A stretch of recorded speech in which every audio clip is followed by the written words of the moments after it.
main floor, and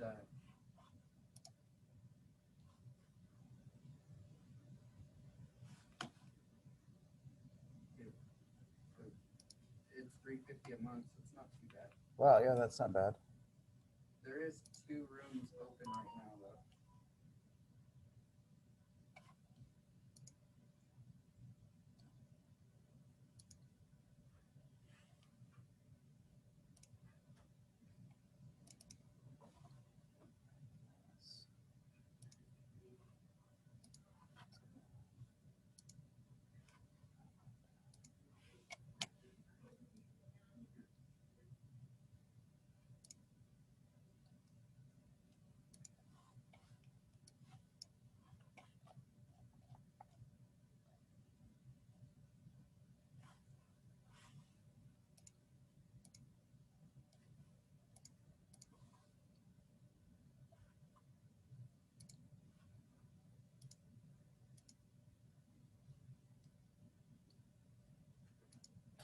All right, Burley, can you guys hear me? Hey, Burley, can you hear me?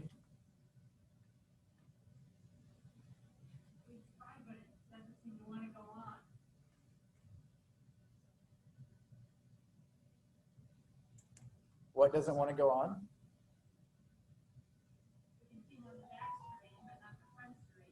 Oh, weird. But you can hear me at least.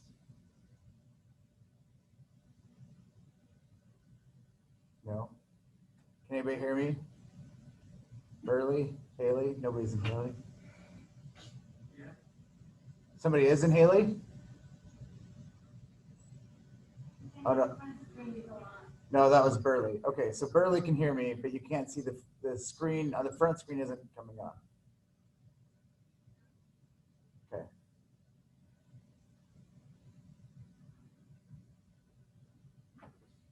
I don't know, because I don't think I can. I think our techs here cannot take care of the TV from here. Okay.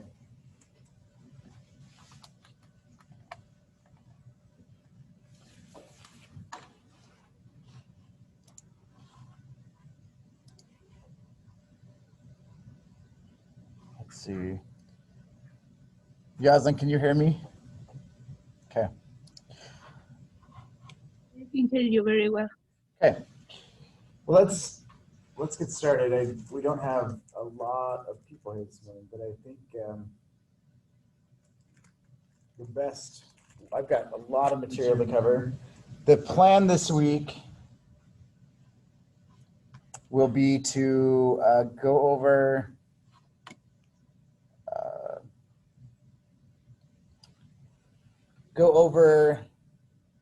some material. Well, so we'll go over most of the material today.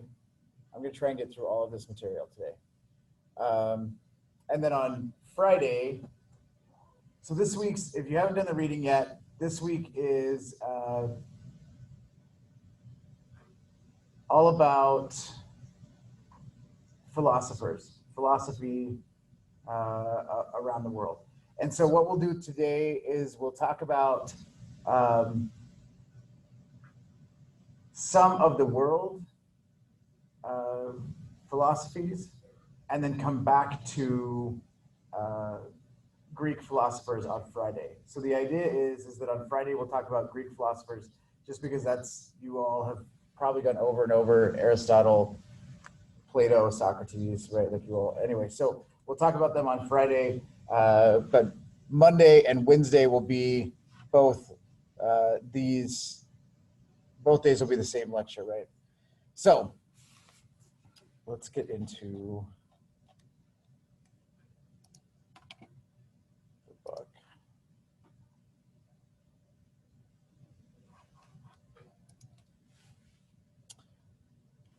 So we are talking about 1000 BCE to 350, and I want to get to the map.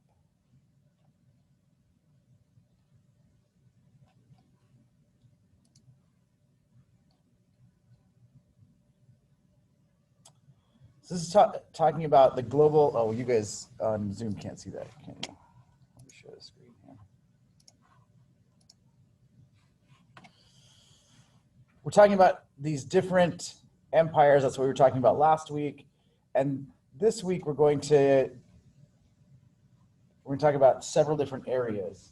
So I want to go over some of these areas, but really what I'm looking for is a couple of different items that we want to talk about. First, one of the things that I think is fascinating and that we need to make sure that we're talking about is that philosophy really can take place or take root once we have all of our base needs met, right? And we've talked about that several times in the last 4 or 5 weeks. But this is important to understand that people can start to think existentially if they have all of their needs met. So not that you need to use that. I mean, I would suggest maybe putting that into context when answering an exam question on philosophers and philosophy around the world, that once all of your base needs are met, then you can start to take an opportunity to think existentially, right? You can think outside of yourself, and that's how this starts to happen, okay? We're also pretty deep into cultures and societies by this point. So language has taken root, right? You're able to write.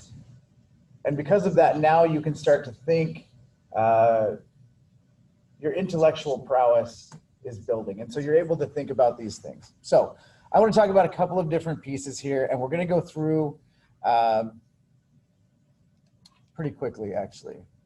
But really the different philosophies, philosophers that were going on around the globe at this time. So Confucius, right, this is happening right around Zhou, China, and in between two different dynasties that are going on. Not going on, but in between two different dynasties, and he's watching the warring that's happening during this time, Confucius is. He worked within the government. He didn't see himself as a prophet, but more of a transmitter of wisdom. Now, you don't necessarily need to take detailed notes about this, but the question I'm going to ask you on the exam and this week in the discussion is to compare and contrast some of these philosophers. So with that in mind, if there's a couple that you're like, oh, that I can compare and contrast those would be the ones that I would suggest making sure that you're taking notes on, okay? Confucius believed that human beings behaved ethically. Now, we're going to get into what all of these philosophers believed when it comes to human nature. So that's what I'm going to focus on this week, is kind of that idea of human nature or society's hierarchy, something like that, how humans fit. And Confucius believed that human beings behaved ethically because they were human, not because they wanted to gain salvation. And that is a difference, right? When we start talking about Christianity or other types of religions, which Confucianism is not a religion, it's a philosophy, okay? But when we start thinking about that, that's what makes this different, is that it's not for salvation. You're not being a good person because there is this deity above you, but rather you're good because you're a human, okay? Humanity's natural tendencies, if left alone, would produce harmonious existence. That's what Confucius believed, that if we were left alone to our own devices, we would be good people. Now, obviously, this is completely different than Locke and Hobbes, right? When we start talking about, which we will not make it in this class to those political philosophers, but Locke and Hobbes do not believe that that's the case, right? He saw familial submission as the foundation of ethical action. So really what he's talking about is that in a family structure, his idea is that there's a father at the top The mother is subservient to the father, and the children are subservient to the mother. Okay? And Confucius believed that then with that in mind, that's the way that a government should be structured, with this overarching patriarchal leader, and then everybody being subservient and loyal to the state. Okay? The state should be modeled after the family, and leaders should respect heaven or respect a deity, and therefore they would treat their people correctly. This is what I always find fascinating, because we see this over and over and over again. Multiple philosophers have this idea of adhering to some sort of deity, and therefore you will treat people better. But he's already said that if we're left alone, if we don't have any government, that humans would live in this harmonious existence, right? We would come to this harmonious existence without that. But then he also he has this hierarchy, obviously, that he's setting up. And you do need to adhere to some higher power.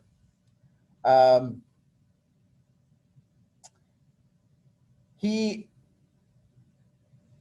believed, and this is what happens in East Asia, and then it kind of moves over to Japan.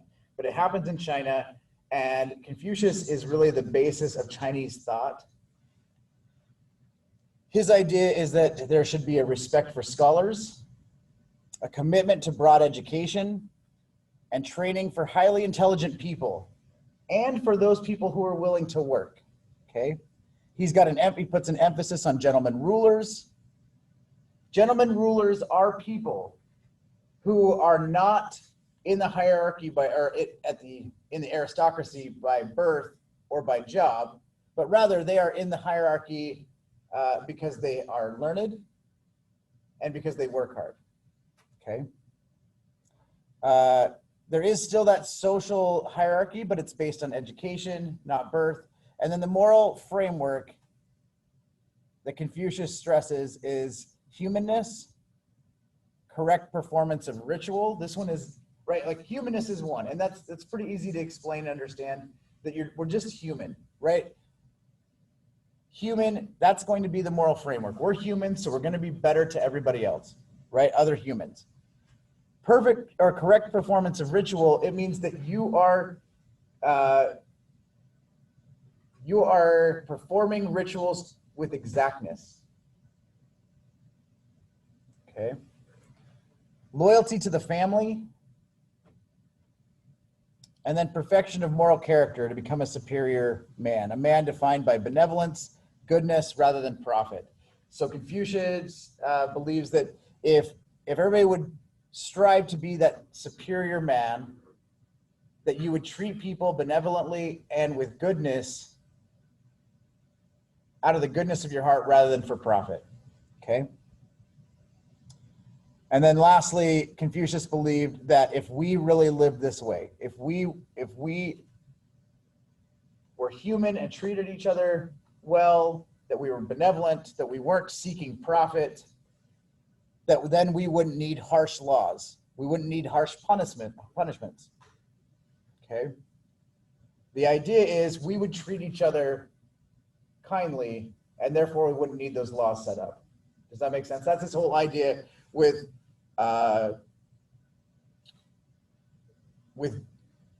human existence, harmonious existence. Okay. Confucius ends up leaving the government in 484 and frustrated at what he's seeing, frustrated with the corruption that's going on at the time. And that isn't anything new, right? I think that we feel that same way today with corruption in the government. And he believes that if people would follow this idea, that they would be better. And that's not happening. That moves us into Taoism. The book talks about Taoism, Daoism, right? This is Master Lao Zhu. He's a contemporary of Confucius. He's actually a records keeper within the government. And he he is really frustrated with the fighting that's going on between these warring factions, between the two dynasties, okay? And because he's a contemporary of Confucius, he understands what's going on there, but he's got a different idea, which is that he scorns rigid rituals and social hierarchies. He doesn't believe that we need to follow those rituals to exactness. In fact, we shouldn't be following any rituals. And he believes that there shouldn't be a social hierarchy, okay?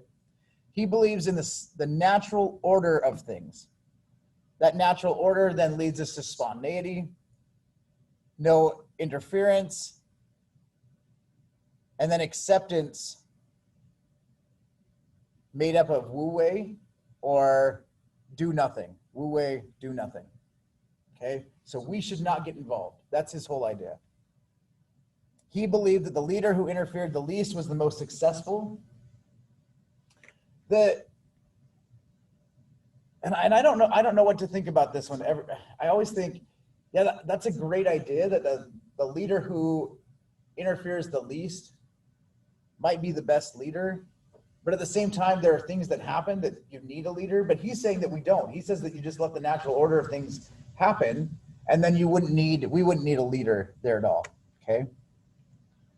He stressed that enlightened individuals living spontaneously with nature, free from society laws and rules, and viewing life and death as different stages of existence. Okay. So enlightened individuals living spontaneously with nature, free from society's laws and rules. What's fascinating about this? So Lao Tzu, the whole idea, he's so frustrated with the government and the way that he sees that there's so much corruption and these warring factions that don't care about people. And so he gets on a water buffalo and goes to leave town, okay? And as he's leaving, somebody stops him and is like, look, can you help us? We want your teachings. And he takes 3 days and writes down his teachings. Leaves them with a book, and then gets on his water buffalo and leaves. And I think that that's a great, I don't know how accurate that is. That's just the story. But how fascinating that is, because he is shunning society. He's saying that we should live in this natural state, which I've been pushing right to you all since the beginning, is that Rousseau is kind of the same idea, except he's believing that we need to be in connection with each other. And Lao Tzu says, no, we shouldn't be. We should be living in this natural state, yeah, with other people, but that we shouldn't be adhering to any laws or political framework. He would tell us today, with our two political parties and the polarization of our parties, that we should stop being activists, we shouldn't push aside, that we should leave. Not leave our country, but rather leave our political leanings aside and live our lives the best way that we can. That's what he would tell us to do. And my wife and I talked about this last night. She asked me what I was teaching today, and I went over this, and she has a degree in political science, and so we got talking about Taoism, and honestly, we both came to the realization that that's probably where we should be, right? We all should just be like, forget this, like, you guys fight it out because you don't care about us anyway, and so us as a people, we'll just go do our own thing. Well, you all in politics can do your thing, I guess. Anyway, Taoism, so that's Taoism, okay? So that's where we're at here. Let's go to India. I don't know if I can make that smaller. Is there another map? I think that's the one. So in India, we get a couple of, well, let's explain what's going on in India first. You have a hierarchy that's based on occupation and birth. The hierarchy is set up much like we're going to see in Greek society, which is priests at the top, then warriors, a warrior class, then commoners, and then laborers at the bottom. Okay, and we're going to see that Plato does almost a very similar thing when we get to that on Friday. Okay. Traders or tradesmen were seen as more pure than artisans. So if you were trading things, now I'm bringing this up because we're going to see later on in this class that people who trade goods are not looked at kindly. Okay.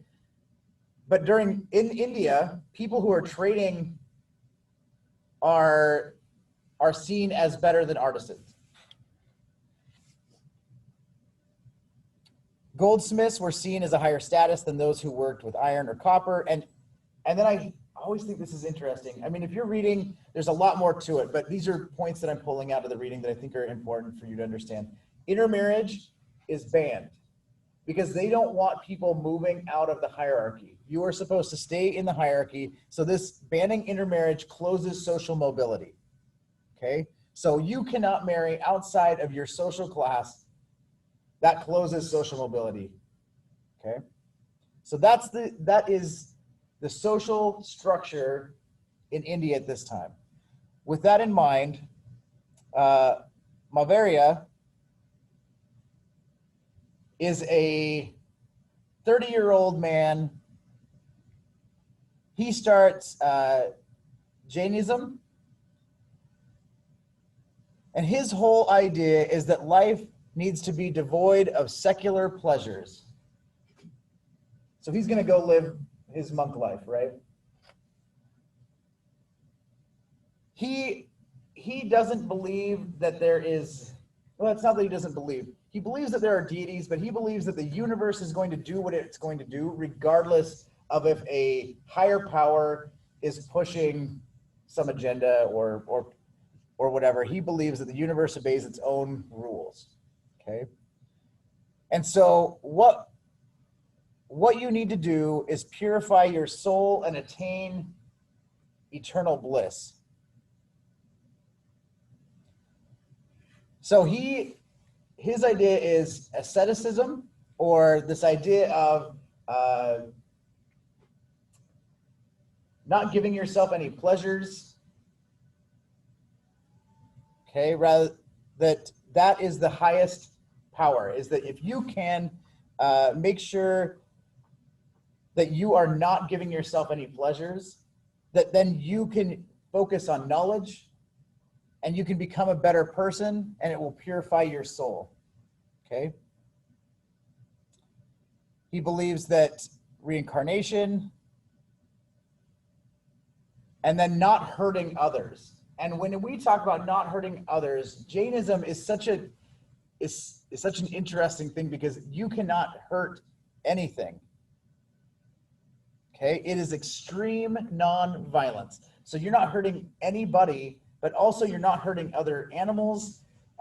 People who live this philosophy would be very careful as they walk down the street so they wouldn't kill an ant, because killing anything would mean that you would be reincarnated into a lower hierarchy in the next life. Okay.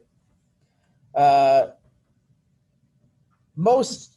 most people who adhered to this philosophy were urbanites, people who lived in urban societies, because if you lived out and you were farming, there was no way for you to live such an extreme nonviolent life. Okay. And so most of the people who live this were living in cities. We're going to see that that is a contrast to a lot of these other philosophies. Okay, so Jainism, it's Jainism. If you've done the reading, there's a section on it. If you haven't, Jainism. Okay, this is similar to Buddhism, which we'll talk about now, right? Buddhism. You have Buddha who grows up. He becomes, he is a warrior, or not a warrior. His father is a warrior. He is growing up at the top of the social ladder, could have had anything that he wanted. And at 29, he leaves his family behind, including a newborn son, and goes to live his best monk life. And his idea is that he's going to live an aesthetic life as well, right? Which is that he is going to push all secular or all individual pleasures away. He's going to go and live this life, okay? He's frustrated by the idea that life is just a repeated series of painful events, beginning with childbirth, filled by aging, and then illness, disease, and death. Right? Every time I have written here, the guy must have been an emo, right? Like, for real. Like, all our lives are just a repeated series of painful events, beginning with childbirth, which isn't, maybe it's painful to a child, but I would think the mother more so. Childbirth, filled by aging, illness, disease, and death. He didn't like the idea that reincarnation, reincarnated beings would start the whole process over. So you would just continue. It would just be a repeated series of painful events over and over and over again as you were reincarnated. You'd go through all of this again. Okay, so he lives without pleasure for 6 years, right? Making sure that he doesn't have any pleasure for 6 years until he has a 40-day meditation experience, which leads to enlightenment. And his enlightenment, what he comes to realize is that nirvana could be found in the middle of self-indulgence and self-denial. He believes that you can find nirvana between self-indulgence and self-denial. He believes in 4 noble truths. Life from birth to death is full of suffering, and we just need to realize that. He says that all suffering, though, is caused by desires,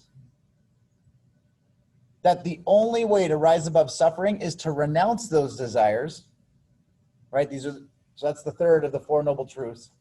And the fourth one is the only way to get rid of our desires is through the Eightfold Path, okay? The Eightfold Path, three of those, which I think are most important, are wisdom, which is the right conduct, or the right views and the right intentions. Okay, so through wisdom, we have the right views and the right intentions. Ethical behavior, which means that you have the right conduct, speech, and livelihood. And then mental discipline, which gives you the right effort, thought, and meditation. These 3 are the most important.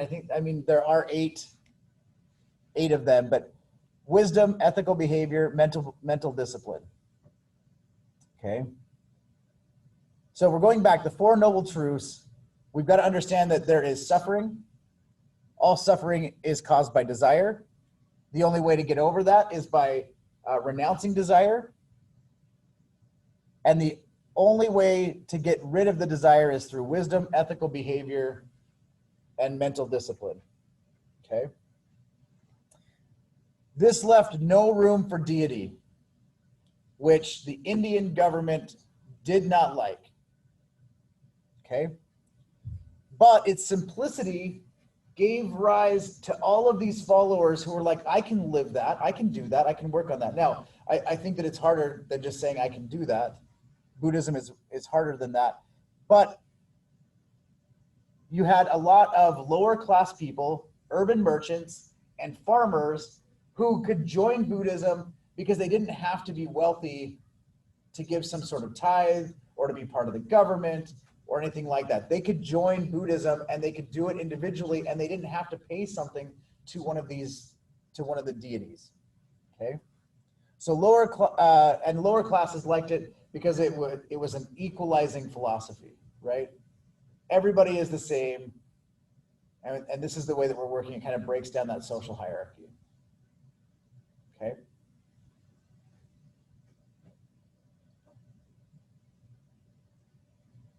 Okay. So that's India. You've got those are the 2 major philosophies running through India at the time.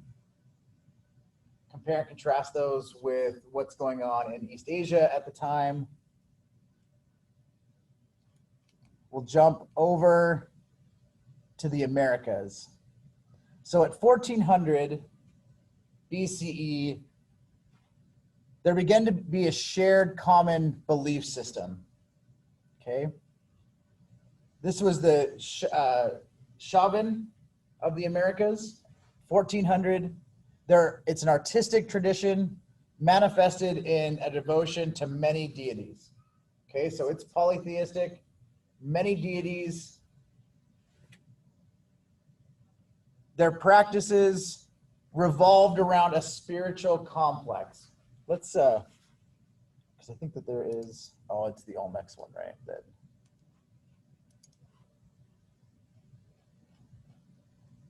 Nope, this is it. So there would have been, not would have been, there is still, we still have, I mean, they're still here, but the Chauvin had these large plazas that their religious or their spiritual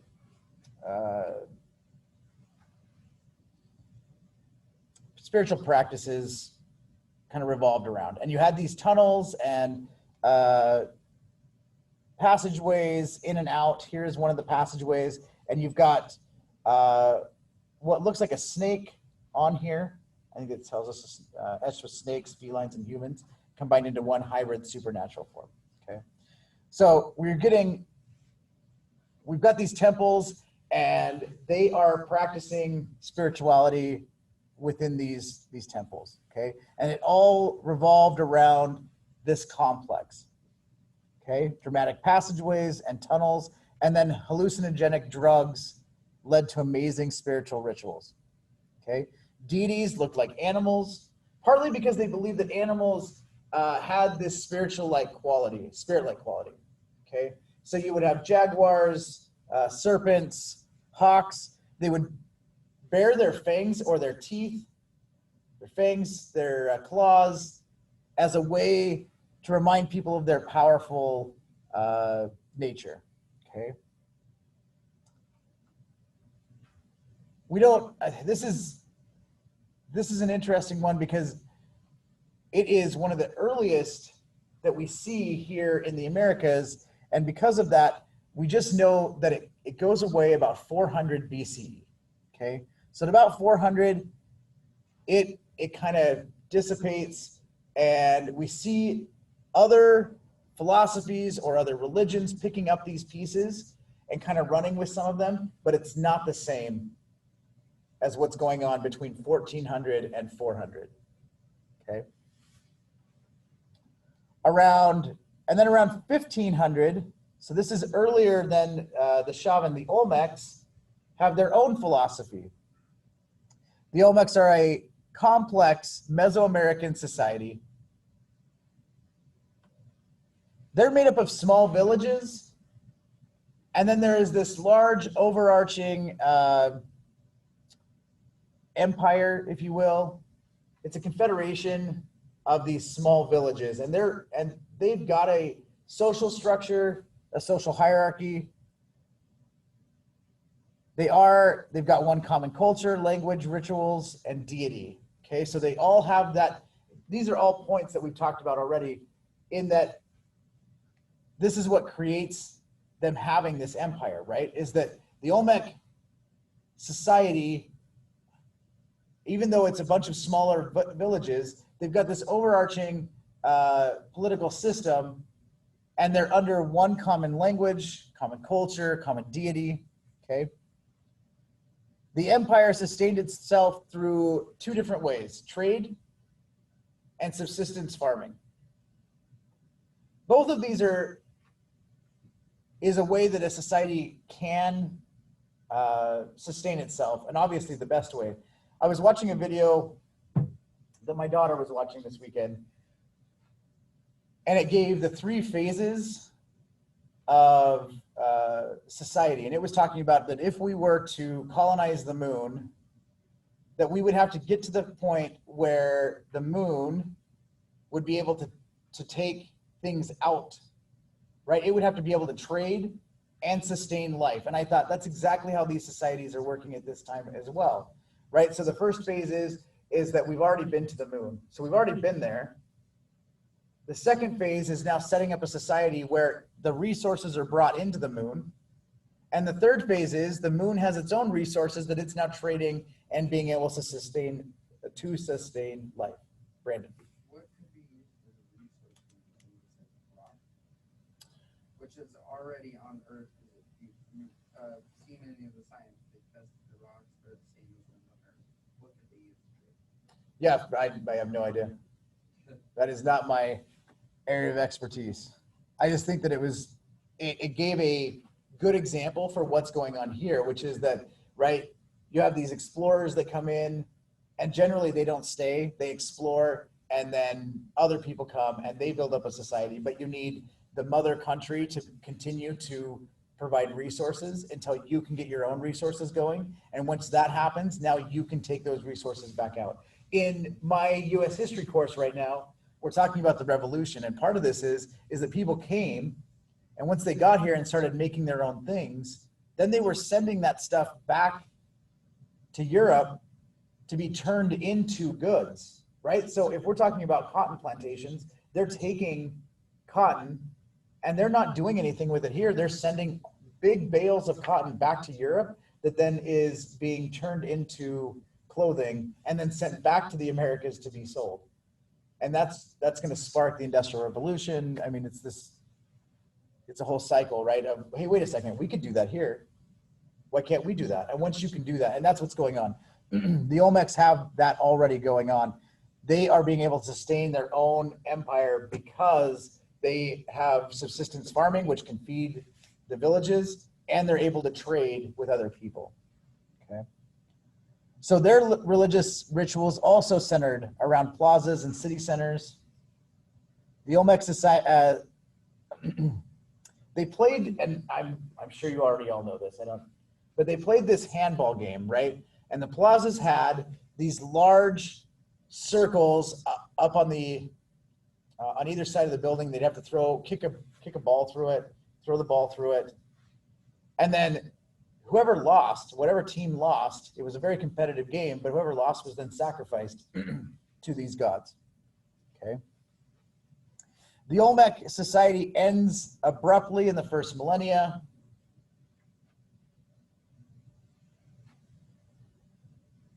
It's so interesting because their statues, they had these large heads, like large rock heads that they had, almost like Easter Island. But they had these large heads placed around. Some of them were just defaced, but not destroyed, which is interesting because usually if a society is overtaken, you would destroy all of the statues, especially the deities. You would destroy those things so that it didn't keep going. But these people just, they don't. I mean, there's nothing. There's no evidence of war. The Olmec people just kind of come up missing, right? They're just gone. And the monuments are defaced, but there's no sign of a struggle. And you can read this all in this section here under the Olmecs in Mesoamerica. But I think it's so interesting. Yeah. The Olmecs, they're a Mexican tribe, right? Yeah, Mesoamerican. Yeah. Okay. Because the Mayans did something similar with like the game you're talking about. Mm-hmm. And the Mayans get it from the Olmecs. Did they? Mm-hmm. Oh yeah, I was super confused about that because I was like, wait, they had something similar to that game. Yeah. Yeah, and You lost, you were sacrificed. this is why these people don't go missing. I say that they go missing, but it's really this philosophy and this society kind of just disappear. But the people are still around, right? And so they're moving on. People that are still related to them. Yeah. Mayan, Aztec, and Olmec. So the Olmec is a complex society, and one that we don't see in the Americas like ever again. Their society is such that they've got it set up in a way that they can sustain themselves, pretty well, and we don't see that with the Aztecs or the Mayans. I mean, they can take care of themselves, but this society is like the Roman Empire of the Americas, okay? And after that, we see these like different factions, and then it turns into the Aztecs and the Mayans, and they kind of do their own thing, and we'll get there in a couple weeks, okay? So that's the Olmecs. Let's go, it's right here. So Africa is a little bit different in that we get these 4 sections of Africa that's happening with the Sahara Desert running kind of in the middle, right? So you get a lot of trade across the desert. The Saharan people, there are people that are in the Sahara Desert and they're pastoral, okay? But they support trade between these different areas. So these different areas can get across, and then they are really facilitating trade across the desert, okay? There is this area that runs right across the middle here, the Sahel. It is from coast to coast is what that is supposed to mean, okay? And it runs this region. There aren't any great, I always think this is so fascinating. There are no cities no major cities during this period across this region. There are cities, but no major ones that really come up, which is fascinating thinking that look at all of the rivers and lakes that run through the middle of Africa, okay? Instead, all of the people are here and here. And most of the people are obviously along the Mediterranean Sea, okay? African societies had communal land. They believed that they should be helping one another. This isn't necessarily a philosophy, but I'm using it as a philosophy because it fits. You can compare and contrast what's going on in East Asia and in the Americas. And then when we get to the Greeks on Friday, you'll have a better understanding. But communal land, we're going to see that in the Americas, especially with American Indians, right? Communal land. It's not that anybody owns it, it's communal. And it was supposed to be used for the people. African societies also had these major trade routes that they could use. And obviously the Nile was a major source of water and trade, okay? Now, historians believe that most of the Saharan people, most of Africa actually took their political structure from the Egyptians. However, over the last probably the last decade, they found that this political system in all of these areas came up individually. It developed independently from Egypt. And so that's fascinating in thinking that, because you would think that everything would kind of roll out of Egypt. It was where the people were, where society really was happening. And I think that potentially it probably did, but it looks like that it was growing up independently from Egypt, okay? These people in Africa, although we're going to start to see major cities, and obviously you can see major cities on the Nile, but in the next chapter, in the next couple of chapters, we're going to see major cities that grow up out of these. One of those being Timbuktu, right? And we often use Timbuktu as not necessarily a joke, but right, like, yeah, from here to Timbuktu or whatever. But Timbuktu is a major trading city kind of out here in the Sahara. Okay, and we're going to see that later. But right now, we're seeing that people are working together. Things are communal. They're helping one another out. There isn't really a social structure, social hierarchy once you get outside of these major regions, okay? So that is the globe and what things are looking like 1,000 to 350 BCE, okay? Some of these philosophies we're going to need, I mean, the question this week is that you compare and contrast these societies or these philosophies.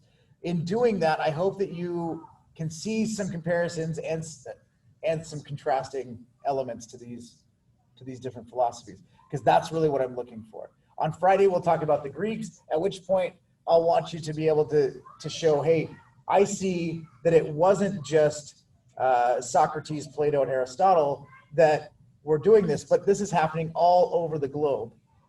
And then you can compare and contrast what's really going on at the same time, but in different regions of the world, which is the most fascinating piece to me, is how are a lot of these same values happening around the globe without these people talking to one another, okay?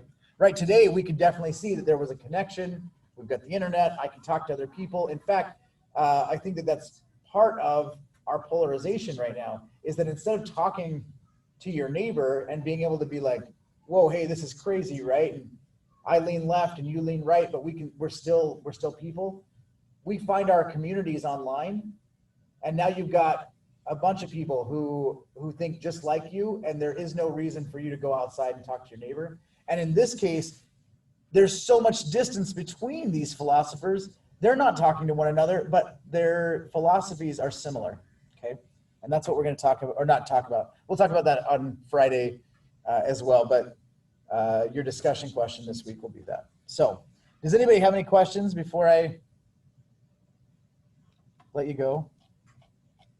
And I had so many notes this week, and I just thought I need to get through it. And I got done a little bit early, but okay. All right, I will let you all go. Wednesday will be the exact same material, and Friday we'll go over Greek philosophers, okay? And we'll talk, I kind of believe that a lot of you already know about some of those, but I'd like to talk, we'll talk about those, compare and contrast some of this, and then help you with your discussion for this weekend. All right, I hope you have a great afternoon. If you need me, stop by, email, call, and I'll chat with you later. All right, I will stop sharing here. All right, see you, Yael. Thank you. Have a nice day.